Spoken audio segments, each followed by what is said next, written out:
What does it mean to be empowered? To be self-sufficient? Coburn Place empowers abuse survivors to set their sights on independence and freedom from abuse.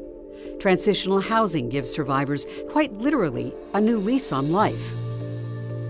They have that time to pay off debt, and they have that time to kind of work on even getting a work history and working with their well-being advocates so that once they leave here after the year or 2 years, they're able to rent.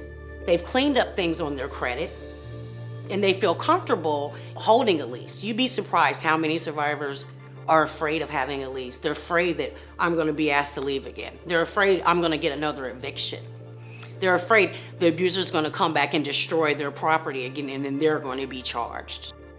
Coburn Place is unique for many reasons. One is we have private apartments for families to live in.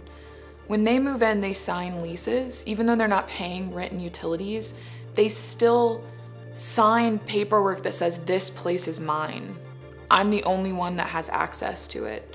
And they're building a rental history while they're here, which means that for someone who's never been allowed to have their name on a lease before, or who's never understood what their rights are as a tenant, this is a 2-year period of learning for them, as well as Coburn Place as an entity being able to vouch for them as a landlord. All of that is happening without the burden of rent and utilities while they're already trying to get back on their feet. So I think the private apartment is one really unique portion of what Coburn Place does, that when you walk in, you have your own kitchen, your own bathroom, your own bedroom. You have our volunteers and our supporters that make sure everything's fully stocked.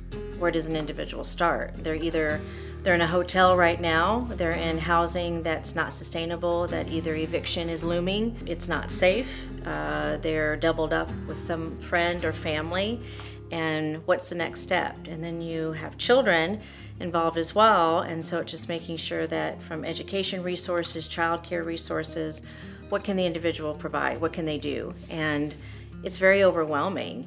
For us, in our role as housing advocates and for Coburn Place, it's understanding there's possibilities. And with that, you know, we talk about hope, we talk about options, but definitely possibilities. And we start with, okay, where are you at now? And then where do you want to be? And if it means 3 months, 6 months, 9 months, a year, how can we get you there? And it's also understanding that if it's been a rental, renting background for years, how can we help you know that ownership is attainable, that it's possible? It's creating more of, okay, we need to work harder and more efficient for families that we're assisting. Coburn Place staff also help survivors learn how to navigate complex systems, which are often barriers to getting the support they need. I think that Coburn Place helps people gather the tools that they need to become self-sufficient. A lot of times when you're in a domestic violence situation, money is one of the things that the person controls you with. They've been robbed of all their choices, and now they're being empowered to have those choices back. I think that that is the most important part of a transitional housing program.